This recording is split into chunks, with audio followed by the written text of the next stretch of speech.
thanks to iPhone and where we are today, we're totally in the entertainment economy. So if you're not entertaining, you're done. You're a ghost. Poof.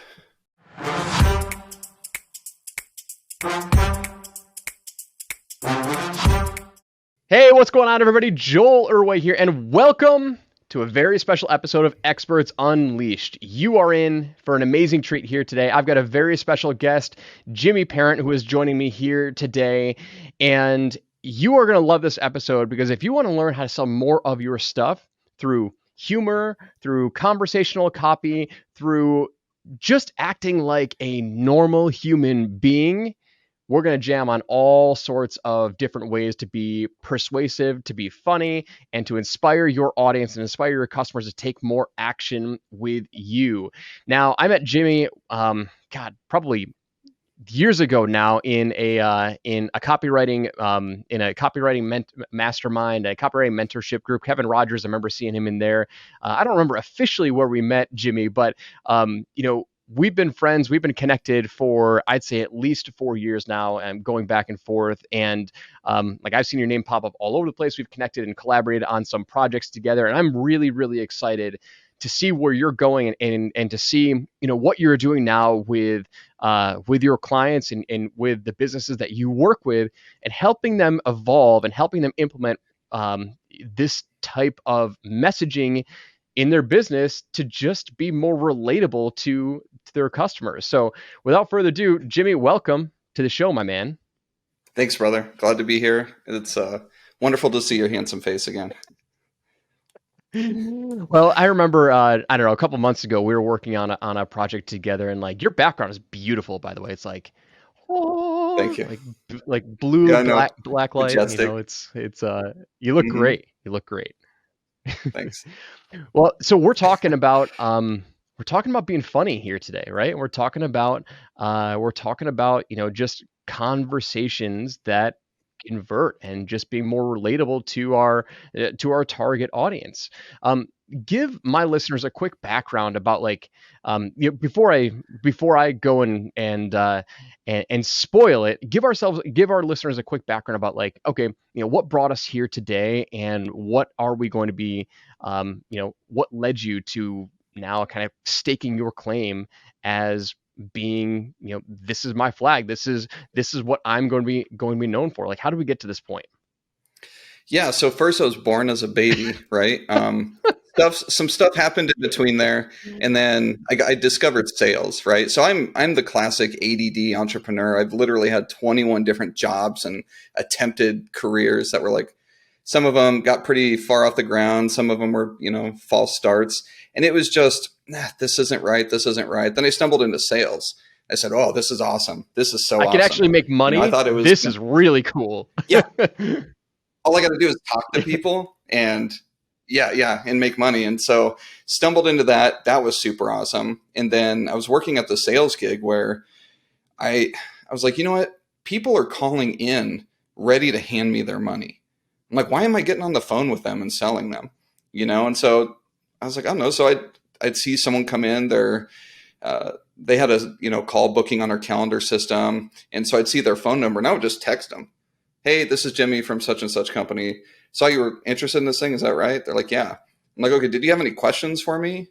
Or, were you just, wanting to place an order? Oh no, I'm ready to place an order. Cool. And I'd get on a call with them, take their credit card information, and then be done. And then I started doing that over email. And what ended up happening was this person who I didn't know at the time, he was the director of marketing for this company.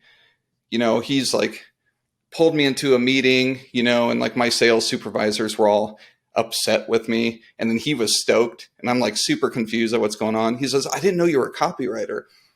What's a copywriter? And I thought a copywriter was like, some curly mustache dude in Portland, working out of a coffee shop, writing up blog posts and stuff. He's like, that also is. He's like, no, but there's like sales copy. And so I was like, oh, I guess I'm a copywriter, and he's like, I love how you do copy.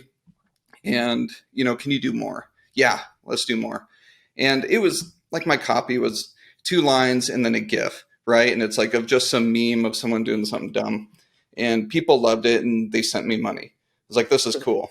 And then from there, I got shipped off to the world of Agora Financial, which changed everything, right? I'm like, oh, this is how I'm supposed to do copy, right? And I didn't know it. It kind of regressed me a little bit. I learned a ton, right? But I regressed and kind of let go of my style. Eventually, I came back around when we were getting ready to move.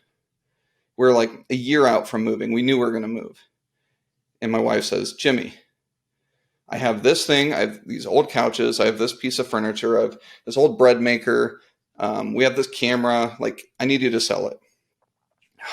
Fine, you know. And when you're writing ads all day, it's the worst to sit down and do it for yourself. It's like the classic example of the car mechanic who's got the biggest piece of crap on the block because he's working on everyone else's stuff. He doesn't want to.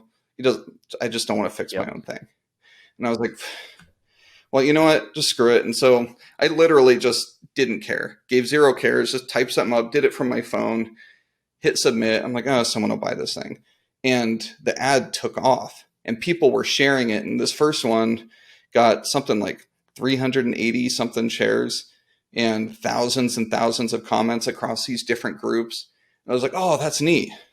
Anyways, and then I went back to work doing copy the way I'd always been doing copy. And then sell another thing, do the same thing. It goes viral again. That's super cool. Anyways, kind of shut that off and go back to doing things the old way. And it wasn't until a friend of mine said, dude, this is awesome. You really got to like put together like a course or something on this. I was like, here I am, supposedly some internet marketing entrepreneur wizard. And I didn't even think of that, you know? And so he said, all right, well, go write up this article showing people that you do it and showing people how it works, how you do it, and see what happens. And I literally wrote that up, and here we are a couple days later, and that article already has something like 80 shares, and in all these different little groups, it's taken off. People are already using it to write up these really cool ads. And yeah, and then now Joel and I are getting ready to get on a podcast together. Well, I mean, let me just back up a little bit because I don't know if you are, for my listeners who aren't familiar with some of the things that you said, right? Let me put you up on a little bit of a higher pedestal as, when we talk about ourselves, a lot of us, we usually don't sell ourselves hard enough, right? But like getting a copywriting job at Agora Financial is not easy. I mean, like that's like going through the gauntlet, and that's where the cream of the crop goes. So, like, let me just let people know, Agora Financial is the single largest financial publishing house on the planet. I mean, billion-dollar company. Like all they do is hire copywriters. Like that's their thing because they're an info publishing business. Like getting that is a really big deal. So like, you're extremely talented. You're extremely gifted. And there's another thing that I really want to highlight because it is so prevalent and it's so relevant to so many people. It's like you talk about how like you get success and it's like, okay, awesome. Then I go learn from the best and I actually regressed a little bit, right? It's almost like I don't know how to I don't know if I'm going to relate to this the right way, but like I think it happens to so many of it happens to me. Like where you like when I was back in my sales gig for corporate America, I signed up for a free MailChimp account. Like we're in the dinosaur age, right? Like they don't want to do I have to be pounding on doors. I have to go face to face with all of my customers. Mind you, I only have like 12 customers, a small local niche, right? And I'm like, every single week, you want me to go knock on their door and ask for more business? Like they hate me. They hate me. I'm like, why don't I just send some emails and stay top of mind? Like, no, don't do that. That's and anyway, but it crushed it. Like we generated $500,000 when I published a free newsletter on MailChimp with a free MailChimp account. Like I had no idea what email marketing was, right? Then I learned about email marketing and I regressed because I'm like, oh, well, there's a formula, right? And so I thought that was, it's very relevant to a lot of people, I think. But so now here you are, right? You worked at Agora and then you wrote these really, really compelling ads to sell some of your stuff on Facebook Marketplace, and now you found kind of like your niche. You found, obviously it's something that you're very, very good at, and you're extremely funny. Like that's the only like that's like the first thing that I remember about you is like Jimmy is hysterical. Like my first engagement with Jimmy was like this kid's funny. Like this dude is just freaking funny. Like, and that's like, when you meet so many people over the internet world, it's like there's just, you get flashes of like, okay, how do I remember this guy? I'm like, dude's hilarious. Like he's just one of Mm. those he's got a really, really bright sense of humor. So now you've taken it and you've applied humor to selling. And so talk about that ad. Talk about what it was that you sold that was kind of like sparked this whole wave, this idea. Yeah. So the very first thing that I sold, it was, I still don't even know what to call it. It's like this, it's a bench seat kind of thing where it holds like these totes, these 4 fabric ish tote things underneath it. And, my wife, Tasha, she says, I don't know, let's get rid of this first. Okay, fine. I'm all, what is it? She's like, and she told me, and of course it was just like in one ear out the other. I'm like, that doesn't make any sense. That sounds dumb as hell. So I was like, okay, well, now I'm sitting there trying to figure out what to come up with, and I'm like, okay, it's a storage bench tote. There's 4 totes, and I'm looking at it. I'm like, okay, I know as a copywriter, I got to handle objections. As a salesperson, handle the objections. Well, one of my favorite ways is to call out the objection immediately, call out everything wrong with the product.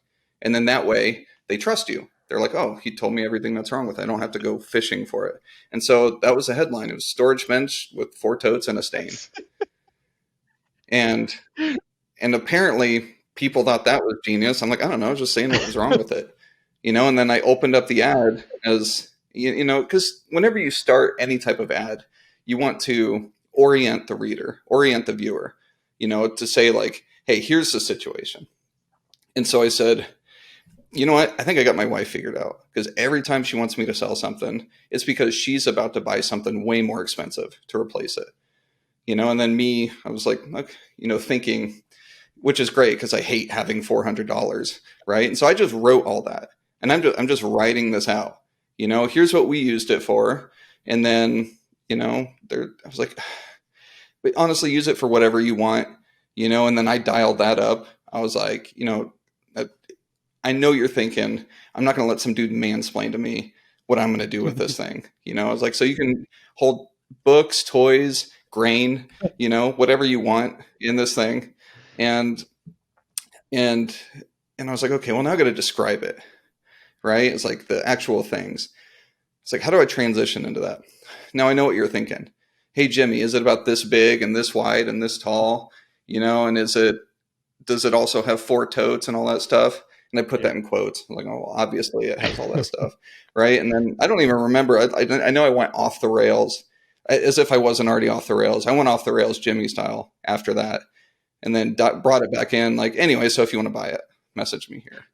I'm sure we'll have a link in the show notes to the ad. So one of the things that like I remember, because I read it a couple of days ago, you sent it to me, and it was hysterical. So obviously the headline was just golden. Like, what was it? 4 totes at a stain. Like the only thing I remember is and a stain. It's like, what, 4 totes at a stain? Yeah. It sounds like the name of a movie, right? Or like a bad TV show. Yeah, or like a high school punk Yeah. band or something. So I remember 4 totes at a stain, and then I remember reading through the entire description. It was like there was like you dimensionalized it so well. Like you're like, oh, I can't remember how you explained it, but like, oh, is this perfect for your little kids to jump off of, or like body slam, or like, Oh yeah, yeah. It was can my 5-year-old yeet himself off the top of it without buckling it like a folding chair? Yeah. well, And then yeah. Oh, that was the other line. It was like, because I was thinking like, how big is it? And it's like, can I fit it into my van? I'm like, well, I can't just say, And I was like, oh, can I throw it into my van? I'm like, what's a better word than throw? I was like, oh, can I ballyhoo this thing?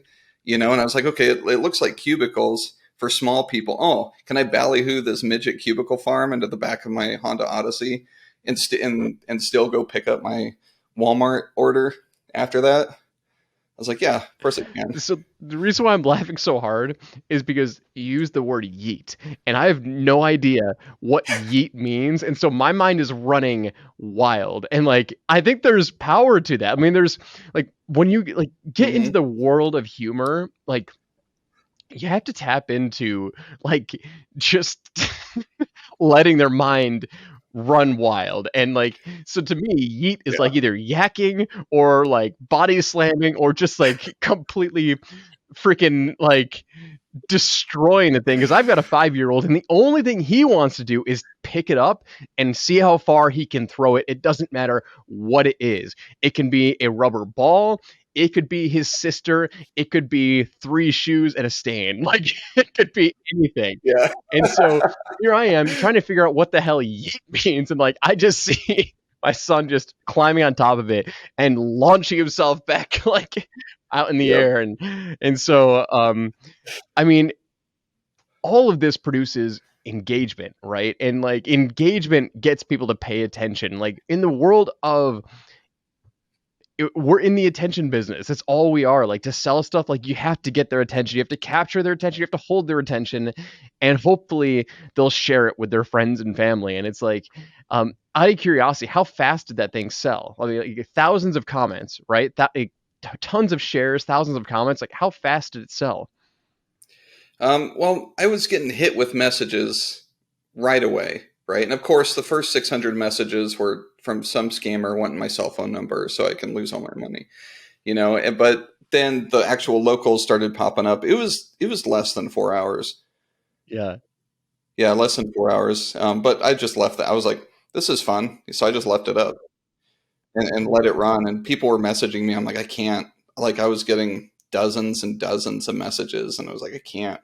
So I just ignored them and just let it run until Facebook was like, hey, something's wrong here. We're going to have to suspend your account. So I was like, all right, click sold. And then just They were going to suspend your account for Mhm. writing a funny ad.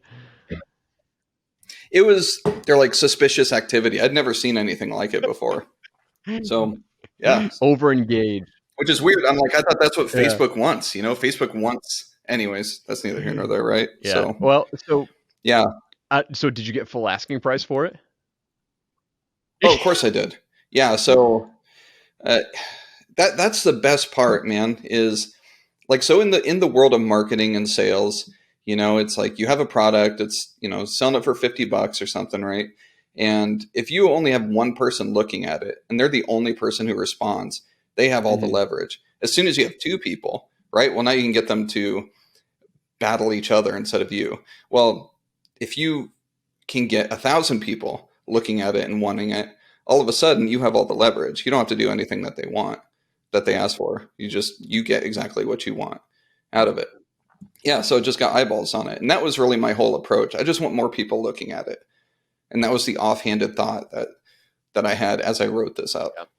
And so like what's interesting is like you help local business owners too. Like, not everyone can sell 4 totes and a stain, right? So, people are now leveraging like your style of humor to sell tons of different stuff. So like what other examples do you have of like people who are now like following in your footsteps to make their stuff more compelling? Yeah, so there's one person who I helped pretty recently. So she has a cupcake shop, and just, these cute little cupcakes. And one of them I saw was like this, it's like chocolate cupcake with like pink frosting on top and a cherry on top. And I looked at it, I'm well, that looks like a nipple. And so that was the ad. Cupcake that looks like a nipple. And it was like this one. And then we also have these other ones. And it was like, and it was all like cute and stuff like that, right? It was in a very conversational style, like not like using yeet and all that stuff, but it was just saying, came up with this. Turns out customers love it, not for the reason I thought they did. It's like, oh, do you have any more nipples? Yeah, and so that was fun. And then there was another person who's Hang on a second. So like let's stay on the nipple cupcake for a minute here, right? So yep, yeah, it's my so favorite. she's got is it a local cupcake shop, right? All right. So Yeah, like what was she doing beforehand to try and promote her business? Like where was she? Where was she stuck, or what was her situation before? Like let's do true before and after here. You're into copyright. You know what we're doing here. Give me before and after. yeah, I know what's happening. I know what's happening. Yeah, it's yeah. First she was 300 pounds. Now she's ripped, and a billionaire. No, Selling, selling nipple selling selling cupcakes. nipple Yeah. cakes. Yeah. No, so she was doing, like, you've seen this 1,000 times, you and everyone else who's listening. It's someone who's super good at what they do. They are the expert. They know how to build, they know how to create. But then as soon as it comes to, relations and getting it out there and marketing, it's like they are, I have words that I normally use. I'll just not use them. They're not good at it, right? And so her ad was in these local Facebook groups, the same ones where everyone's like, "Hey, looking for a life insurance agent. Hey, looking for a car insurance agent," and these people are just spamming the groups. And her idea of an ad was this, like, a picture of her business card as a Oh boy. post, and that was it. Yeah. And of course it was like everything was wrong with that too. It was like so busy. It kind of looked like you've seen those like when a death metal band names their band, it just looks like a bunch of hair and stuff on this. It was just like stuff everywhere. Yeah. And I was like, oh, this is terrible. And so she responded to one of the ads. "This is great. Do you do ads for other people?" And I was like, "I don't know. What do you got?" She's like, "I got these, this cupcake shop." And she had her website was well done, a little Squarespace kind of website, and it looked on there. And I was like, "That one looks like a boob. You want to do one on that?" And she's like, "Okay." I was like, "Awesome." I didn't expect you to say yeah. I was like, "All right, well, we're gonna go off the rails, and I'll pray for you." So, And then I'll pray for you, right? yeah, yeah. So now she's over in Idaho. She's the cupcake lady with the boob Well, cupcakes. so when But she did her first you know, promotion, like what happened? Like when you wrote the ad, did she put it in the same Facebook groups or did she promote it any other way? Like, yeah. So I told her how I promoted stuff in the groups, and I said, "Stay out of business groups, right? Just go post this in local community groups. There's 1,000 of them, even in, our little small town we were in." And so she posted in there, and the headline was literally, "Who wants nipple cakes?" And just telling the story of how she wrote these, or how she made these, and then people said it looks like nipples, and I was like, which is technically true. I did, and she was like, "Oh wow, it kind of does." Um, she was like, "Oh, that's not good." I was like, "No, it is very good." Uh, I mean, for the ad reason, not the, yeah. Anyways, so told her how to do that, and of course, it just took off, and people were like stoked. And then at first, people were buying them as like almost as gag mm-hmm. gifts, right? And then they had it, and they're like, "Oh, this is the best cupcake I've ever had." And all of a sudden, they're buying other kinds, right? And so I actually haven't spoken to her in a while. I should probably check in and see how things are going. I'm assuming it went well, right? I mean, I'm assuming that people she made sales from it, right? She's now a nipple Mm, cake queen. yeah, I know. I was like, "Is Oprah still alive? I feel like we should get you on Oprah, or worst case scenario, Dr. Yeah. Phil." But yeah. All right. So what else, right? So obviously, we all know most local business owners, doesn't matter what it is, whoever the expert is, like we're it's the expert's curse. We're horrible at, selling our own stuff because we can't read the label from inside the bottle, right? So what other, what other examples, do you have any other examples of, people who've written, this style humor to spice up their nipple cakes? I mean, their their products and services. Yeah, spice and nipples don't go well together. But yeah, there is someone pretty like jalapenos. Yeah, there is someone pretty recently who was, they had a guitar that they're going to sell. It was like guitar sitting in the basement, and it was like a little guitar and amp. And so what he ended up doing was, he saw how I did stuff, and then he's like, "Oh, I want to try this." And he just ended up telling a story of how he played guitar, and then his daughter wanted to play guitar, and he's like, "Awesome, I'm going to hook her up," and going to Guitar Center, and using a lot of like lyrics and metaphors from like Jukebox Hero, if you know that song, and like, and just throwing in all that. So anyone who plays guitar, it's like all these cliches and metaphors that they usually know. And then talked about how his daughter retired as the best guitar player in the house, and then went into dance, and then never touched the guitar again. And so now it's for sale, right? When before it was guitar, $90, Mhm. come get it. And he told this story, and now, yeah, I mean, I'm pretty sure he sold it. Anyways, I would Yeah. hope so.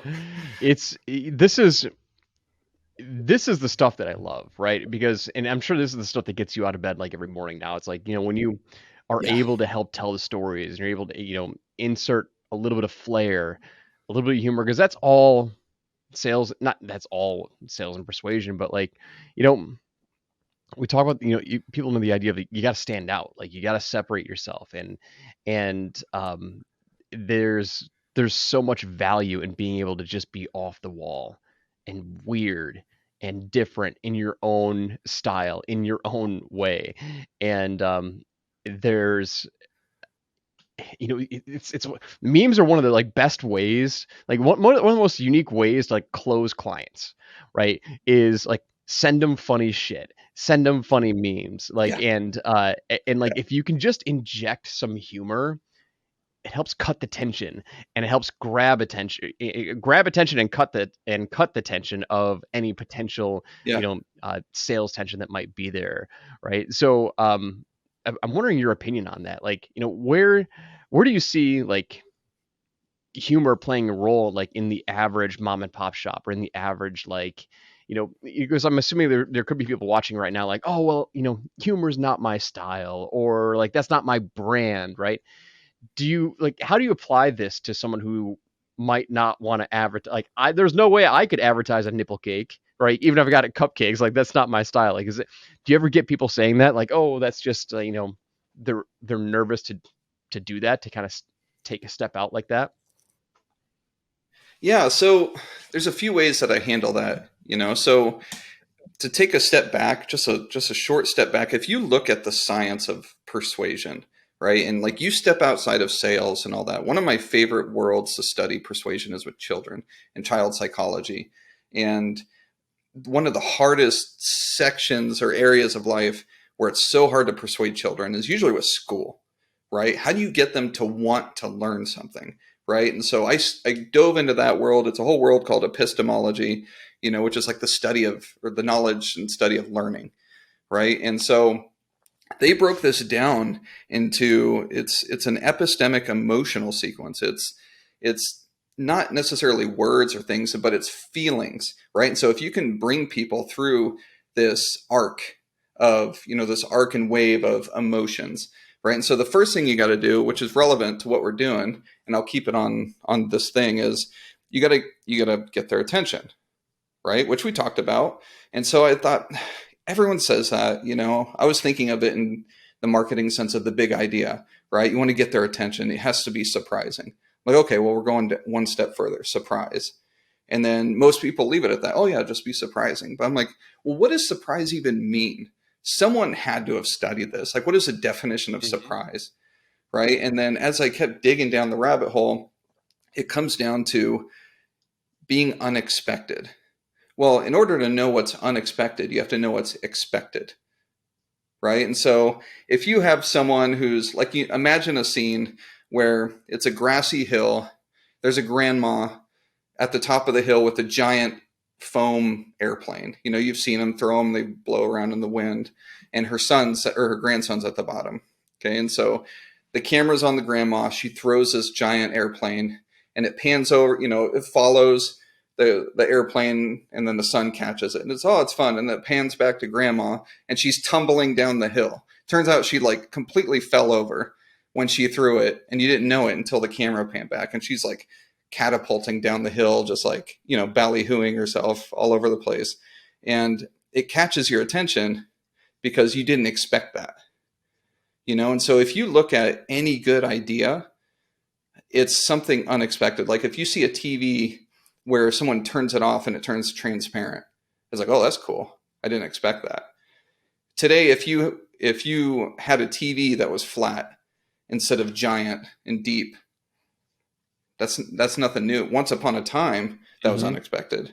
Back when plasmas first came out, but now it's expected, right? And so what I was doing is looking at normal sales pitches, normal bits of copy and things like that, and saying, how do they normally sell it?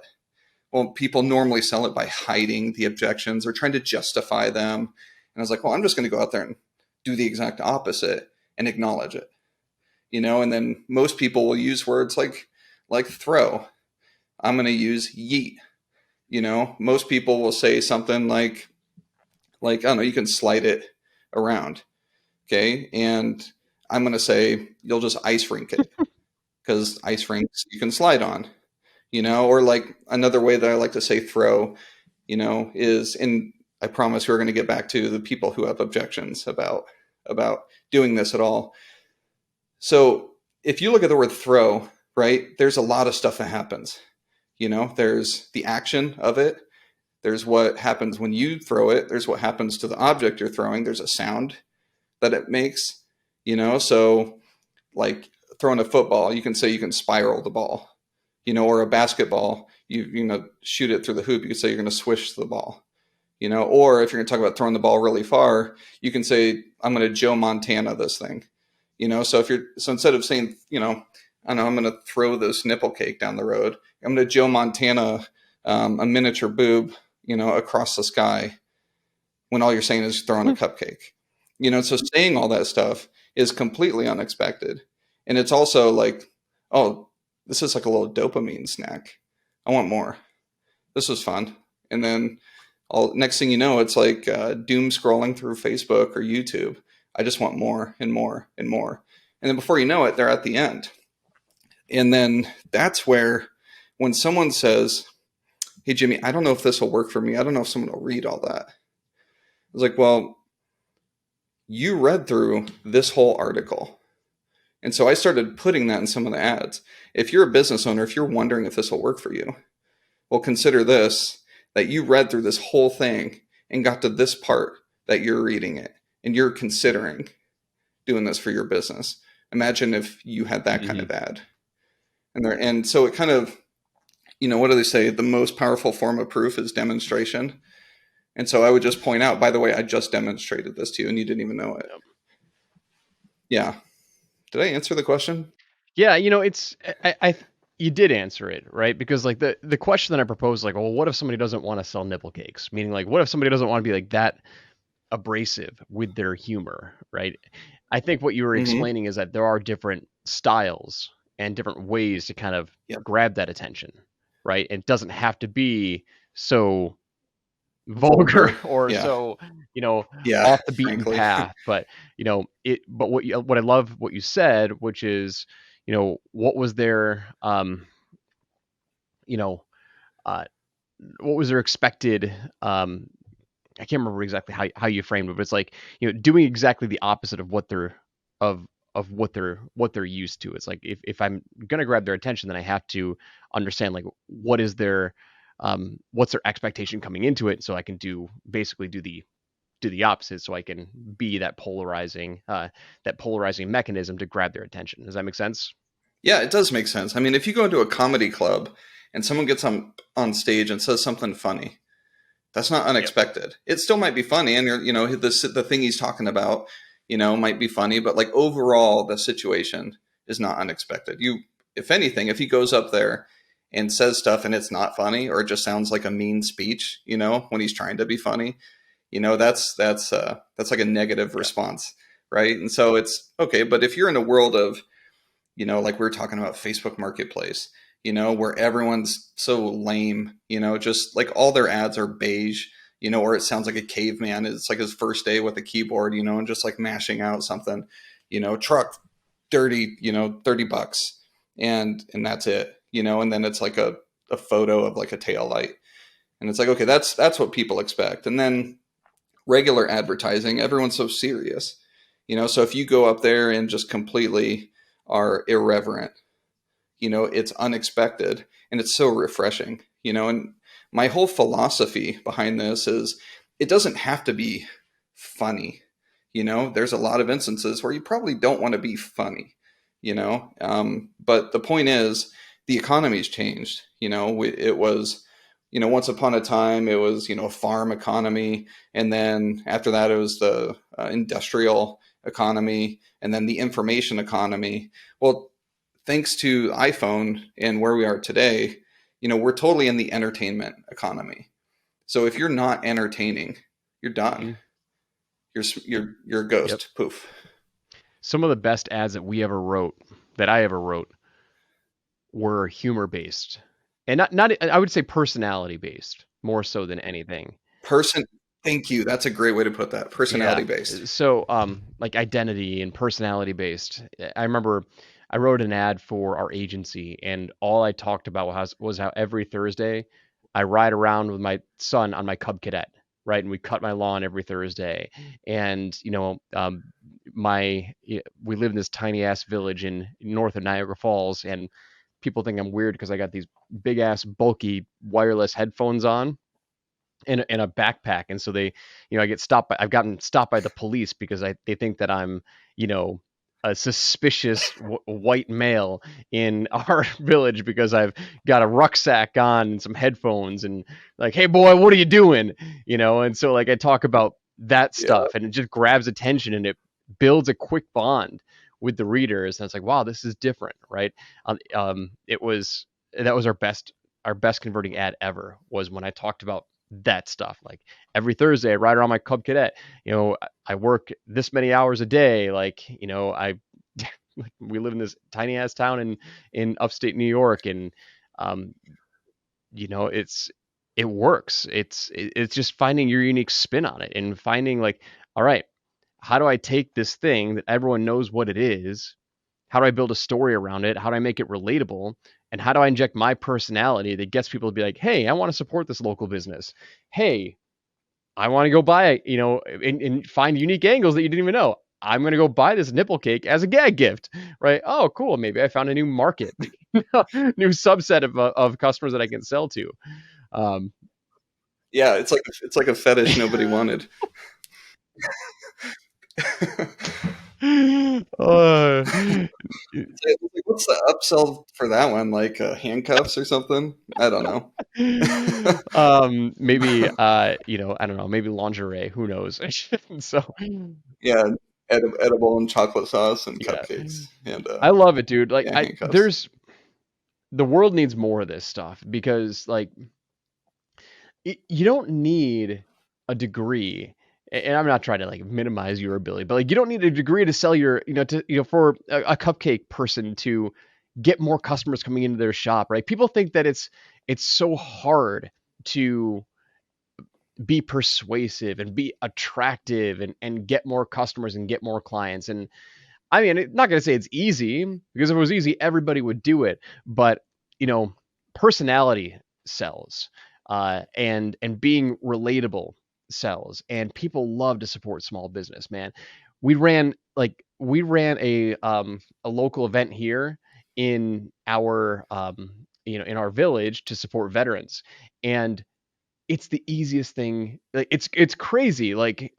it was we I run an advertising agency for a living, and sometimes it's really, really difficult to promote our stuff.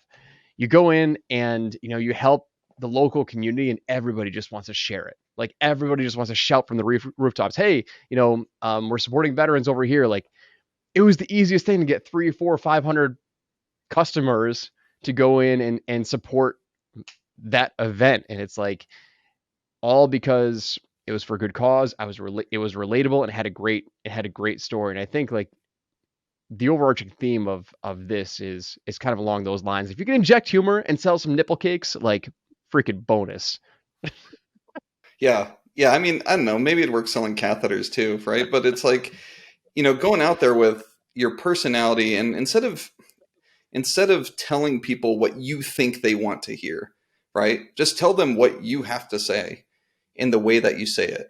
And like you said, there's certain checkpoints you got to hit, with a sales pitch, right? You just got to cross, some of these certain checkpoints, but do it in your Mhm. way, in your style, how you want to Yeah. say it, and just leave it all on the table. And sometimes it just won't work, right? But you don't know.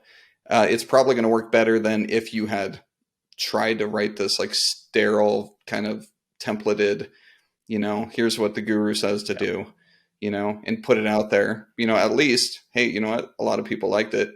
Maybe nobody bought it, but they know who I am now. And so I know, like, you put a group together where like you're helping small business owners, local business owners, like develop their messaging and developing, ads and developing, the promotions that inject their personality, inject some humor, or just stand out from all the mundane noise that people are used to hearing, right? And so, but that's the biggest thing that people really need to help extract their creative juices, that they need feedback, right? One of the things that we've done in some of our copy workshops is like we put people in groups of 5, and everybody analyzes it. It's the copy logic process, which I'm sure you're familiar with, Yeah. right? Yeah. Everybody analyzes it, and it like helps Yep. get the creative juices flowing. And so, I know you've got a group together that you've put together to help small business owners and review their messages and show examples and give swipes and like, hey, here's another nipple cake ad, or hey, here's someone over here that's trying to get more life insurance leads or whatever. Like, here's how we spiced it up. Like, for me, as somebody who writes sales presentations and who writes sales copy, like, you need inspiration because it's really difficult to stare at a blank page and be like, how do I be creative? How do I be creative? Insane. It's like you need inspiration, Yeah. right? And so tell us a little bit about that group. Yeah. So I put together a website. It's called funnyadsguy.com. Okay. And so what this group is, we get together once, sometimes twice a week, on a pretty regimented schedule. And it's, hey, let's look at what I'm doing. Let's look at what you're doing. Right. And then let's see what other wins other people have had.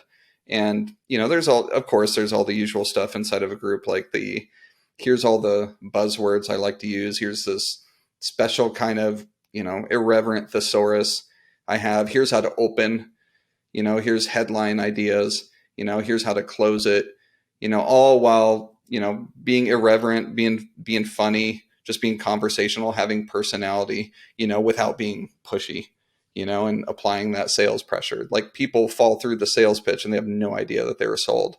All of a sudden they're just wanting to Yep. buy. So yeah, we have all that cool stuff in there. Yeah. Funnyadsguy.com. .com. Yeah, so we'll drop a link in the show notes. And dude, it's been a pleasure. I freaking love talking to you. Like, it's just it's a breath of fresh air. We come from similar It's fun. backgrounds, but it's like it's fun to talk Hmm. about sales and humor, and it's fun to talk about copy and all the crazy stuff that we do, that we go through. And when you talked about how I didn't know you were a copywriter, like you had such great success because you were doing something blind. You were doing something Yeah. without a framework. And it's like, wow, hey, this works really well. I should go study a framework. And then you regress like, oh, yep, I've been there. Like, I've been there. So, yeah. So are there any other links that you want to share? Like, hey, where else can people follow you? Like the Jimmy Parent, where can we reach out to you at?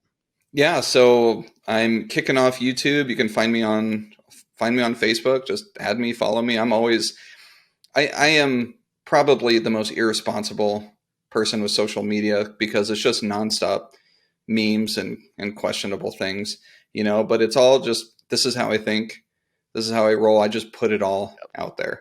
The stuff on YouTube, you'll probably find more of me talking about the science of persuasion. That's just one of my obsessions, is why do people do what they do, so yep, YouTube, Facebook, and jimmyparent.com. But then you'll find more about that group on Great. So funnyadsguy.com. jimmyparent.com. I'm sure all your social media links are on that site. And then funnyadsguy.com. So we'll make sure to link to that in the show notes. Jimmy, it's been a pleasure, man. I appreciate chatting with you. And make sure you go check out his site. Make sure you go check out his links. And we'll talk soon. Bye.